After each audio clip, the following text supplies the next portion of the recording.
Hi, my name is Aya. You're watching Aya Reads, and I'm here to talk about the last 10 books I read.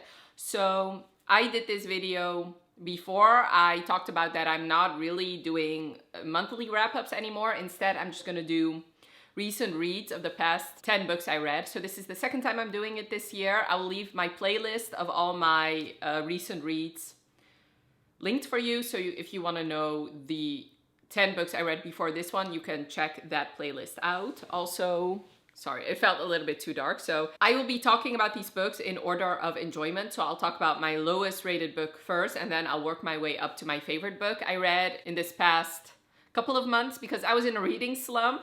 So these are books I read in January, March, and April. So I had two DNFs. The first one is Love on the Brain by Ali Hazelwood. So I was planning on doing an Ali Hazelwood vlog, reading every book she's published before Deep End came out, but that was right around the time I had my reading slump. When I put this book down, I thought, okay, this is just gonna be a soft DNF. Whenever I'm out of my reading slump, I'll continue. But now, with a couple months in between, I think this is gonna be a forever DNF. So this book you follow, let me see their names. Bree or B and Levi, and they knew each other in the past, but she always felt like he didn't like her for some reason. Of course, if you've read one Ali Hazelwood book, especially one of her earlier ones, then you've basically read them all, because of course that is not the case. He is definitely a pining hero, but they never really had any interactions until she applies to work for NASA, and when she gets there she realizes he's also there, and she feels like he's thwarting her the whole time. Like something is going wrong, she blames it on him, and she thinks that he is actually sabotaging her. But they become friends. She has issues with her best friend and her ex-boyfriend.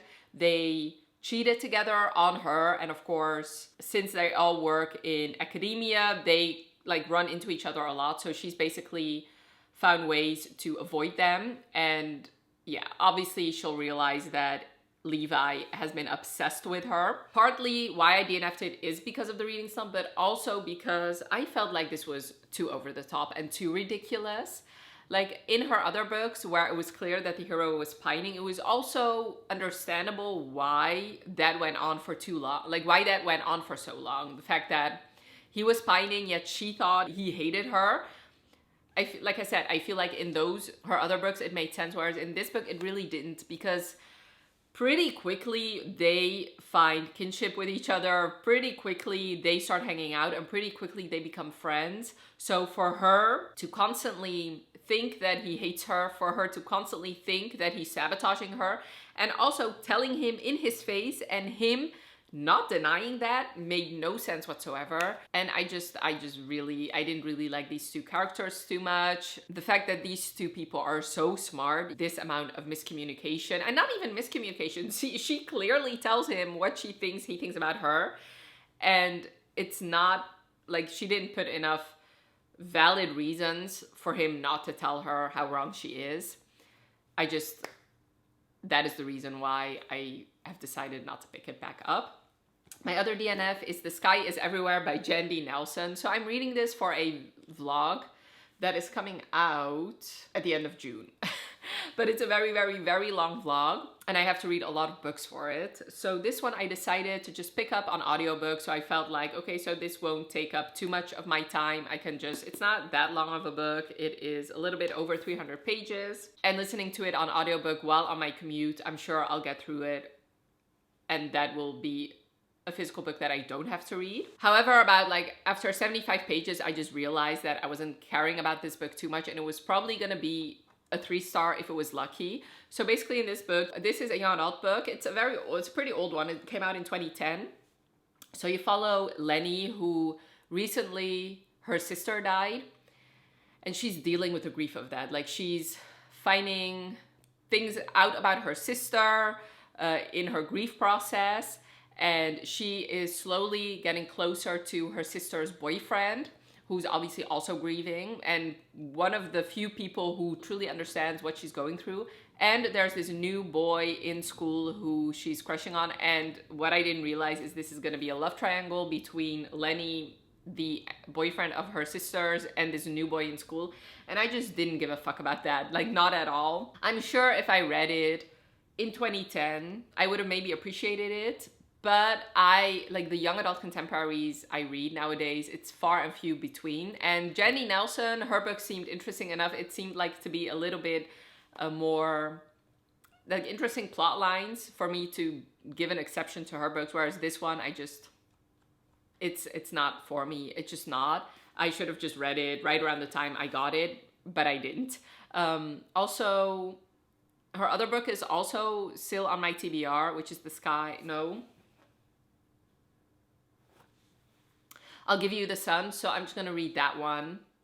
And hopefully I'll love that. Hopefully I'll love that one. But 75 pages just wasn't really enough to convince me that I was going to love it. So I'm just going to DNF it. So now for the 3 stars. I had a lot of 3 stars in my recent reads. 4 of the books were 3 stars. So the first one is actually Phantasma, which I did a reading vlog reading Phantasma and its sequel Enchantra, which I'll leave that linked for you. So Enchantra, I'm gonna spoil it. I gave 5 stars, so I'll talk about that towards the end. But Phantasma was on a lot of people's favorite books of 2024, so I was very much looking forward to it. So I was kind of disappointed that I only gave it 3 stars. So you follow Ophelia, and Ophelia's mother like recently passed away, like in the last couple of days. She finds out some secrets about her mom. She finds out that her mom is in debt, and now she and her sister have inherited that debt. And while discussing that, they get into an argument, and then her sister ends up disappearing. While going through her sister's stuff, she realizes her sister has entered into Phantasma, which is this competition that devils are putting on. So in this world, it is a paranormal world, and people know about paranormal creatures like devils, vampires, wraiths, ghouls, stuff like that. She wants to find her sister, and with Phantasma, it is interesting sort of game. It deals with the 9 levels of hell. And basically, while you're not in a level, you can forfeit, you can make deals with devils, but while you're in the game, in one of the levels, you cannot forfeit, which means if you, like, you can actually die and then you'll stay dead. So it is pretty dangerous, but it's not like the Hunger Games where once you enter, you either live or you die. It's not that. It's not that. There are opportunities to forfeit, but of course she just wants to find her sister, so she ends up entering. She is a necromancer, by the way, so she can speak to the dead, resurrect dead people also. So when she gets there, she meets this ghost or this ghoul, right? Let me see. Oh no, this phantom, sorry. She meets this phantom named Blackwell, and they are intrigued by each other, and he is even more intrigued because since he's a phantom, he has forgotten a lot of things about his past, so he doesn't really remember a whole lot. It's like both long-term and also short-term memory. Pretty much everything that doesn't revolve around Phantasma, there's a high probability that he will forget it. So he also doesn't remember that they actually met the night before. When she entered the premises, and didn't realize that it was Phantasma, and they had this conversation. She didn't see him, but when she sees him in Phantasma, she realizes it's the same being. So because they had this interaction, he thinks that she is the key to his freedom. So he wants to make a deal with her where she will find something for him and he will help her in the games. And if she doesn't end up finding this thing while Phantasma is going on, then she will forfeit 10 years of her life. So at first she's reluctant. She doesn't want to make this deal with him. Eventually she does. This is also the romance between Ophelia and Blackwell. And basically, so I did enjoy a lot of aspects about this book. I liked the whole 9 levels of hell thing. I always like it in books when they find ways to equate like the 7 deadly sins with the books, like for example the Kings of Sin series, for example, and I really enjoy. There's a Charmed episode that's one of my favorites that also deals with the 7 deadly sins, so I do enjoy that. I liked her interpretations of the sins and how it equated to these levels. I thought the levels themselves, some of them were very gruesome, but I thought she did a very good job with those, and I like the world she's building. But I didn't really love this romance. And I felt like since it deals with 9 levels, it felt repetitive, and not just because of the levels, but also because of what Ophelia and Blackwell were doing. So basically this book, the summary is basically her going into a level, which will be followed up by her and Blackwell having sex, and then it will be followed up by them looking for clues, and then she'll go into another level. they will fuck again, and then they will look for clues again. And that is basically the majority of this book. So that got repetitive real fast. Also, Ophelia didn't have a personality, which was explained in the book, basically because the only thing she's been doing growing up, as opposed to her sister, which I'll talk about later, is getting taught to be a necromancer by her mom, but she didn't really have a social life. She didn't truly have an opportunity to develop her own personality. And Blackwell, on the other hand, even though I did like his interactions, it seems like he had some funny moments, but he didn't remember anything about his own past. So her lack of personality and his lack of memory made it so I wasn't really believing in their romance. So that's why this got a 3-star. If you want to know more of my in-depth thoughts, check out my vlog I did for this book and its sequel. My other 3-star was Deep End by Ali Hazelwood, unfortunately. So this one I read for my vlog of reading my most anticipated books that came out during my reading slump. So this one I was really anticipating because I heard so many good things about it. And so of course, like I said, I DNF'd a book by her, but also the last new release by her, I gave 2 stars. I didn't enjoy. So I had a lot of high hopes for this one, and unfortunately it didn't meet it. So this book is a sports romance where you follow Scarlett and Lucas. Scarlett is a diver, platform diver, and Lucas is a swimmer. He is Swedish, but he goes to college in the US. In the beginning of this book, Lucas is Scarlett's captain's boyfriend, and Scarlett ends up finding out that Lucas and I should know the girlfriend's name, considering they talk about her all the time, which is one of my criticisms. Let me check. Penn is her name. Okay, so Lucas and Penn they're not really compatible sexually because she wants vanilla sex basically, and he is into kink. He likes BDSM, he wants to experiment with that. And while he's willing to go on, you know, being boyfriend and girlfriend because he sees that, okay, so maybe their sex isn't what he wants it to be, their relationship provides other things as well. So, and he really loves Penn. She's been his best friend ever since they were teenagers. Penn really doesn't want that because she wants to see what else is out there. So she ends up breaking up with him. And before they're officially broken up, Scarlett has a conversation with Penn saying, you know what? I have been in this situation where I was the kinky one and my boyfriend was the vanilla one, and I can give you tips of, you know, how you can still navigate that. Instead of Penn actually implementing those tips, she ends up getting drunk at this party and telling Lucas and Scarlett that they should have sex together because they are sexually compatible. He's dominant, she's submissive, so they don't take her up on the offer. But of course, both of them can't really forget what they heard. So eventually they start being around each other more, considering they're working on this science project together. They end up deciding, you know what, let's just explore this. So both of them fill in this whole kink list of things they'd be interested in trying and things that they don't want to try.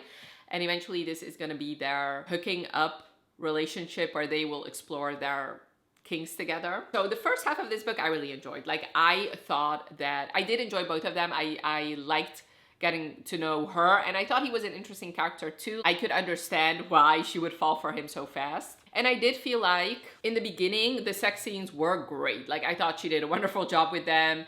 I liked how she explored it, and especially since they're college students, I did enjoy seeing them try all those things out. The problem with this book was that there was too much other stuff going on in this book. The biggest thing is Penn. There's this Goodreads review by Sarah Crowley where she's like, Penn should have been the main character considering how many times the main character thought about her, and that is exactly right.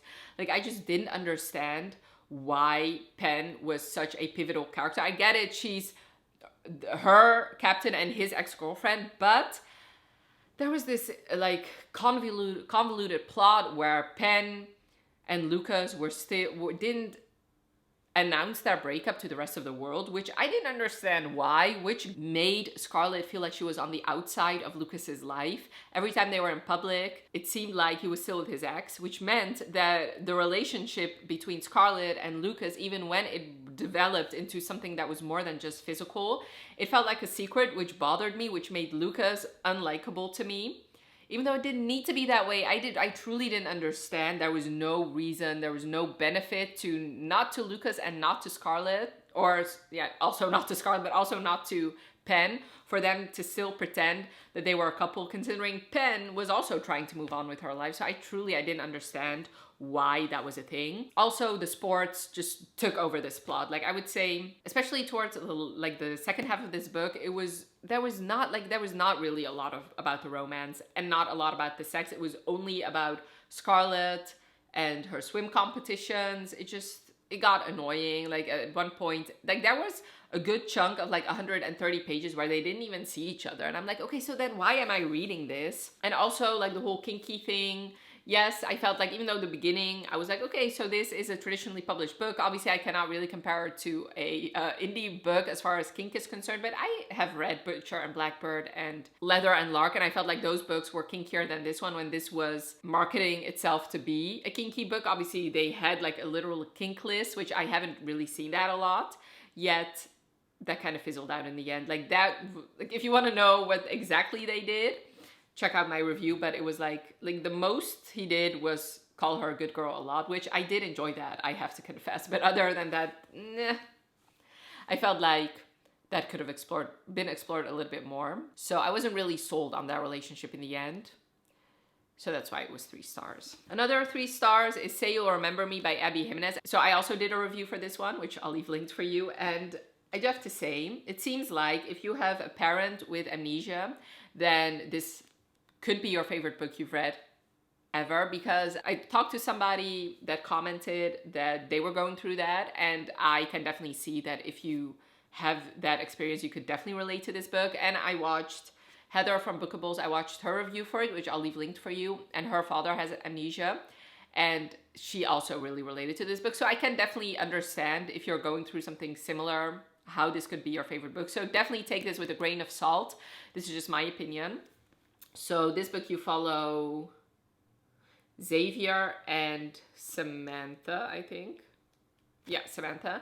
And they meet when she takes in this puppy she found abandoned to the vet, and Xavier is her vet. He tells her that once he examines the cat, he realizes this cat was born without an anus. So he tells her there's really 2 options. Either you can get a surgery, but it will cost you probably $10,000 and it might not work. Or what's more humane is probably to put this cat down. So she's like, I'm not gonna do that. And he's like, then you're condemning this cat to suffer and die.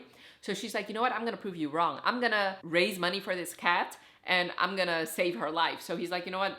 Do whatever you want. So, and he's being really grumpy about it too. So she does manage to raise the funds for this cat, and he actually ends up donating to her cause.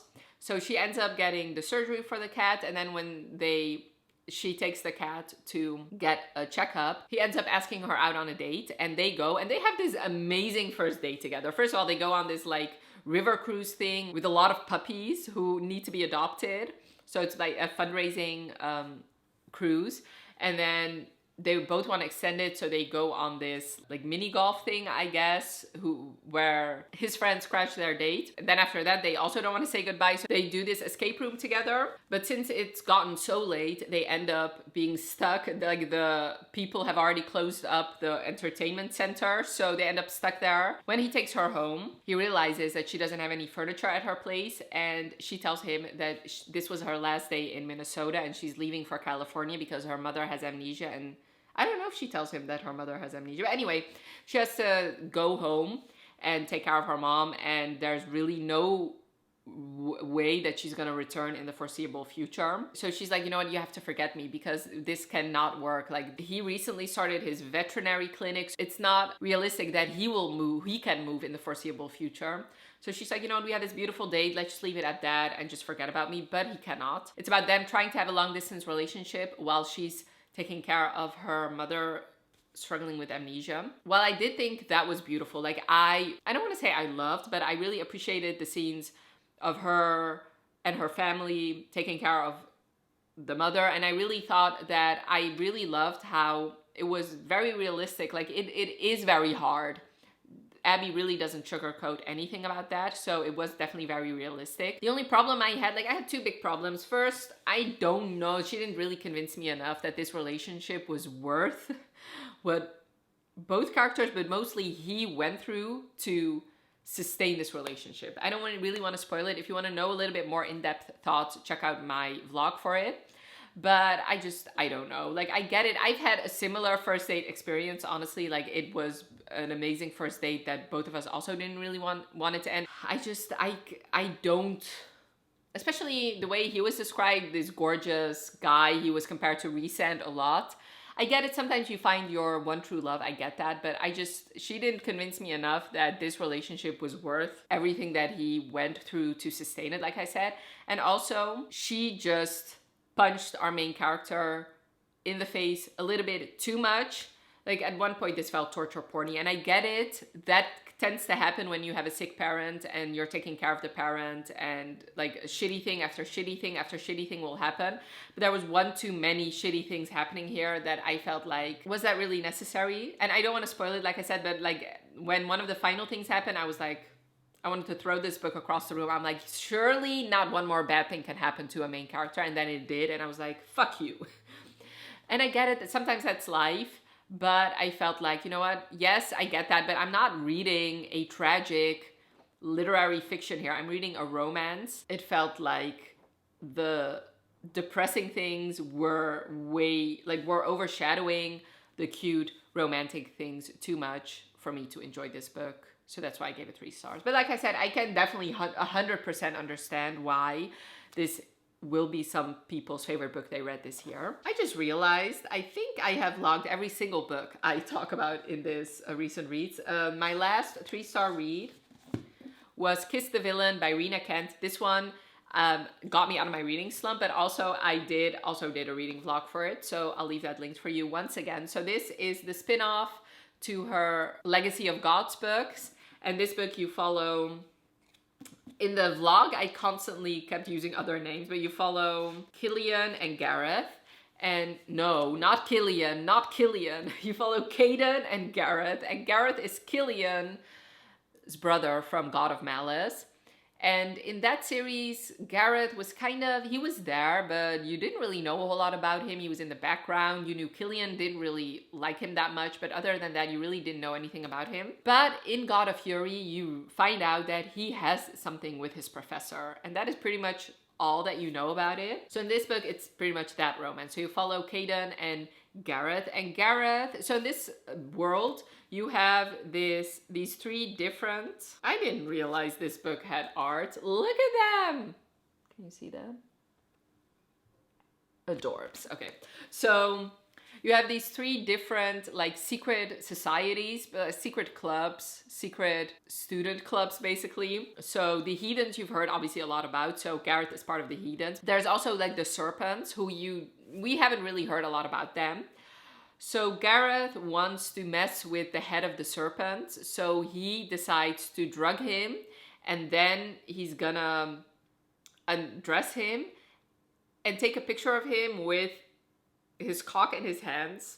So basically, he wants to take a picture where it seems like the head of the Heathens somebody just came all over him, basically. But somebody thwarts his plans when the person that has been drugged is not Julian, the head of the Serpents, it's actually Caden. And he completely turns the tables on Gareth, and he ends up assaulting him, basically. He ends up face-fucking him against his will. So very much, at the very least, dubious consent, and very reminiscent of God of Malice.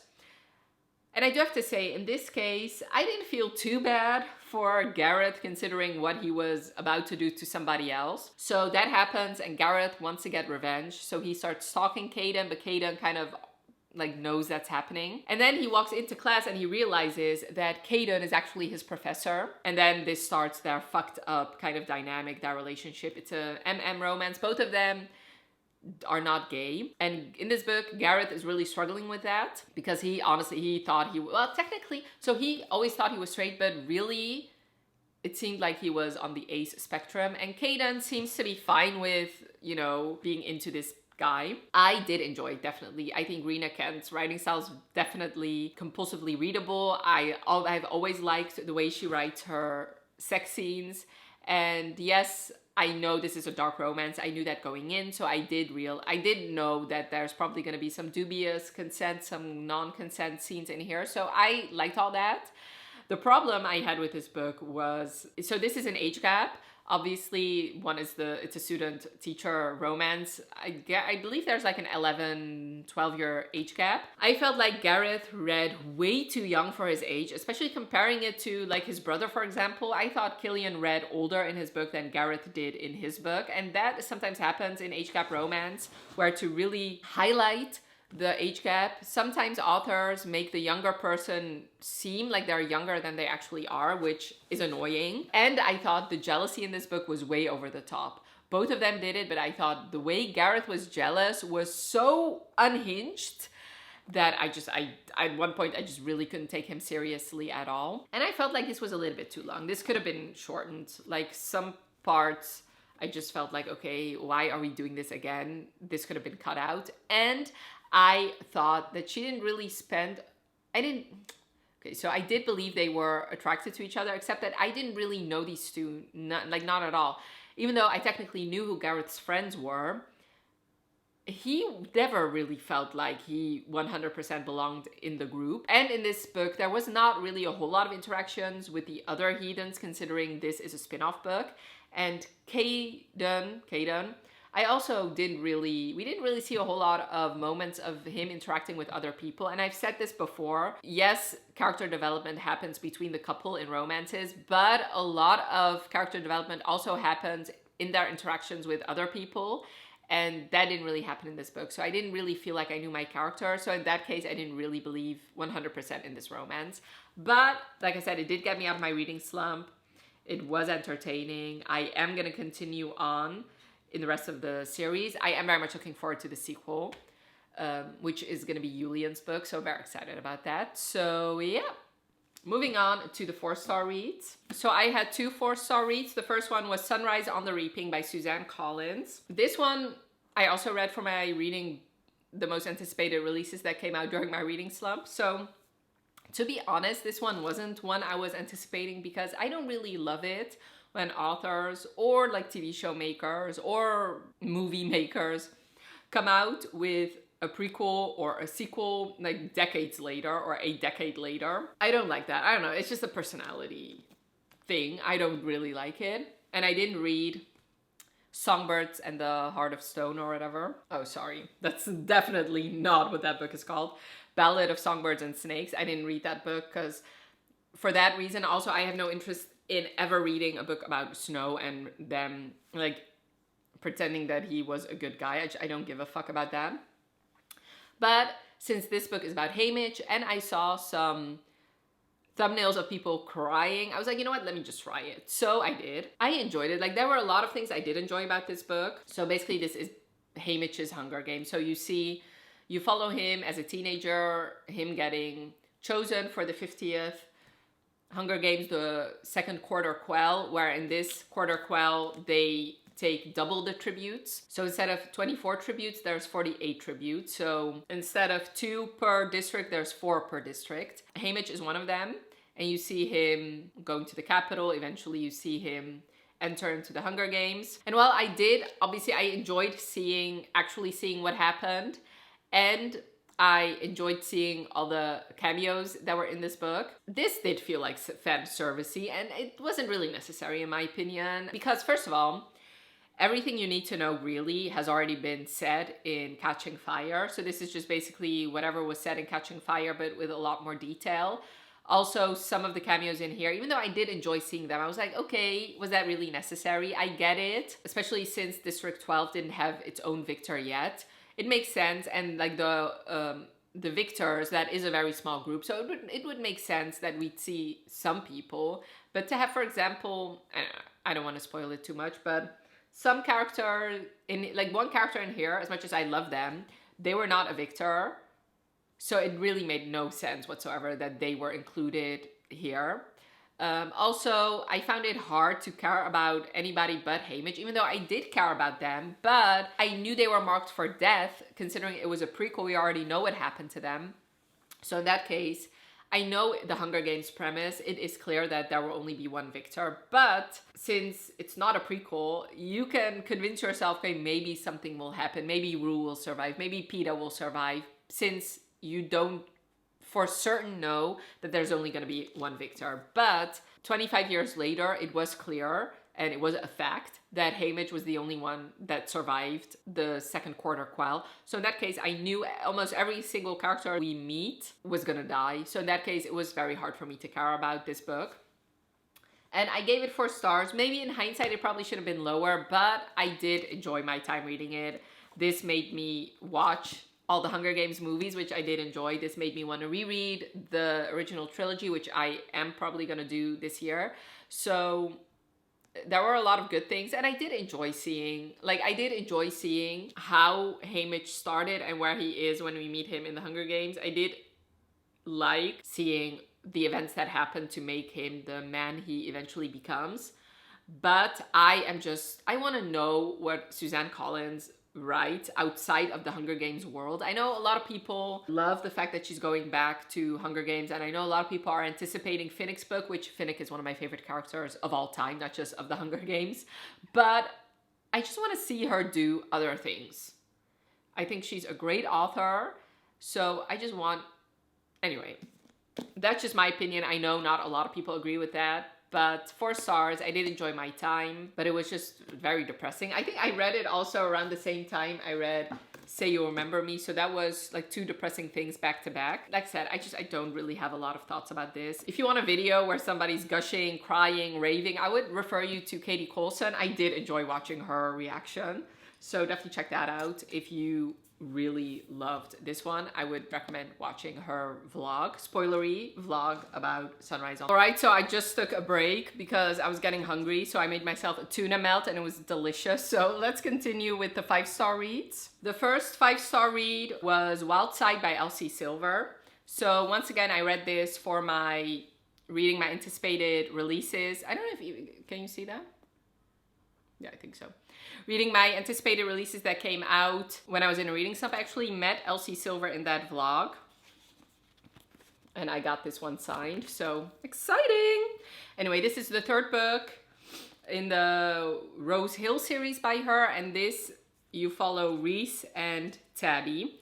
And you've seen them in the 1st and 2nd book. There was something between them and you didn't really know why. In the 2nd book, it was announced that they got married, and that was crazy considering they seemed to very much dislike each other. So basically what's going on is Reese was Tabby's sister's landlord, and Reese and Tabby met each other 2 years ago, and there was something between them, but nothing happened. So since Tabby's sister used to be a drug addict and she knew that there was a chance that she might not be able to pay her rent, and now that her sister actually has a son named Milo, Tabby wanted to prevent both of them being dumped out on the street. So she makes Reese pinky promise her that if there ever comes a time where Erica, her sister, cannot pay her rent, that he should contact Tabby so that she can pay instead.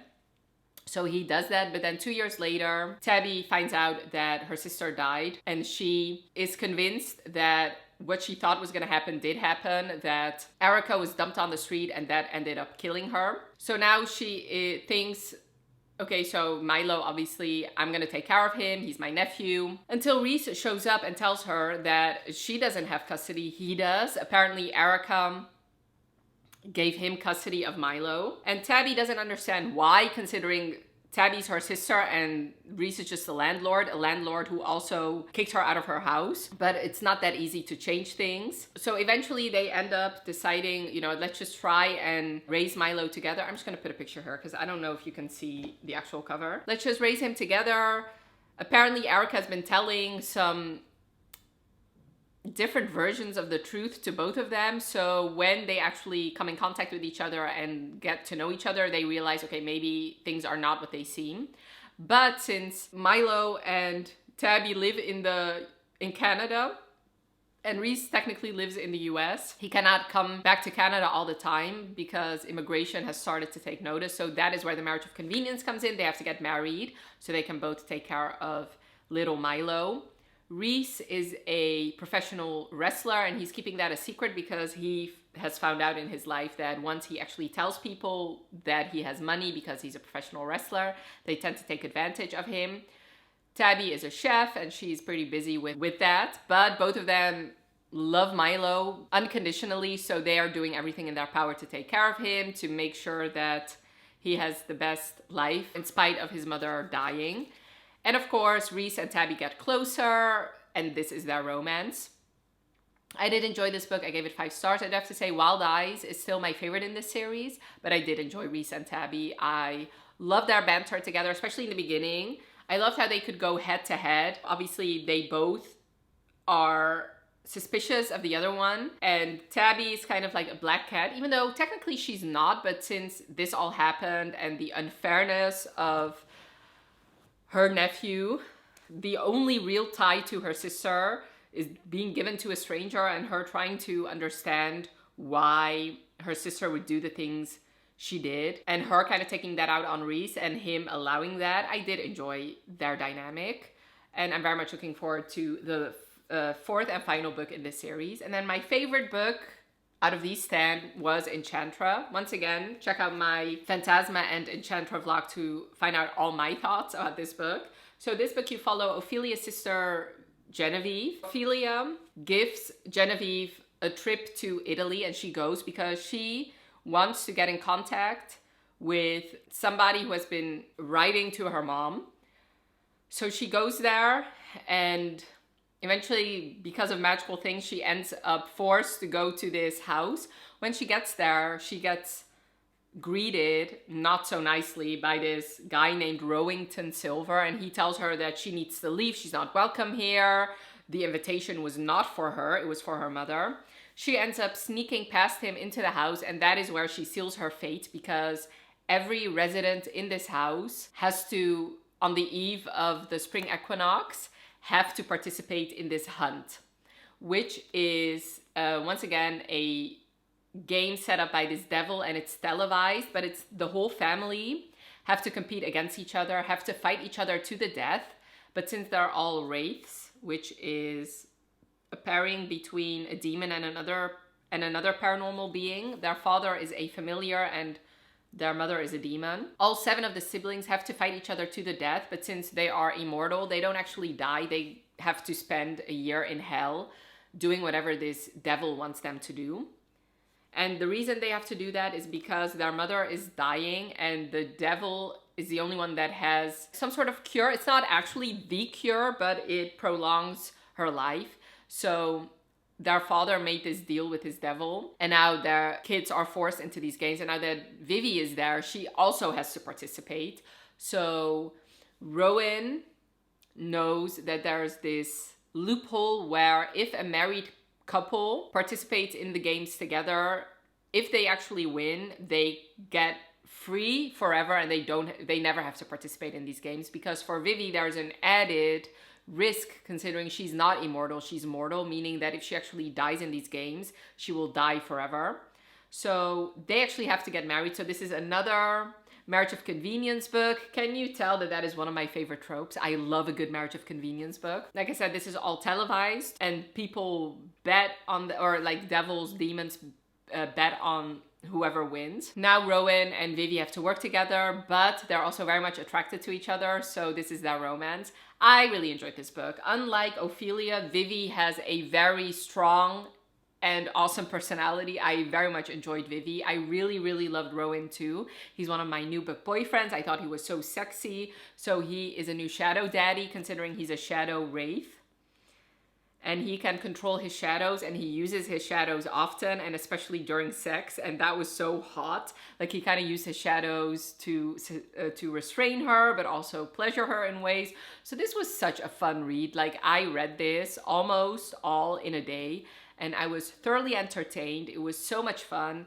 If you watch the vlog of me reading this, then you'll see in real time how much I was squealing and giggling and kicking my feet while reading this. I thought this was going to be the final book. I thought it was going to be a duology, but actually it's not. She's extending this series, and the next one I'm also really excited about, because I did really enjoy learning about Rowan and his siblings.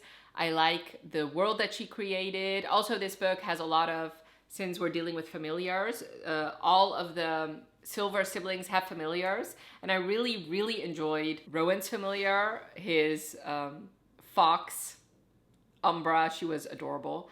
So yeah, I had the best time. I tabbed a lot. I don't know if you can see that.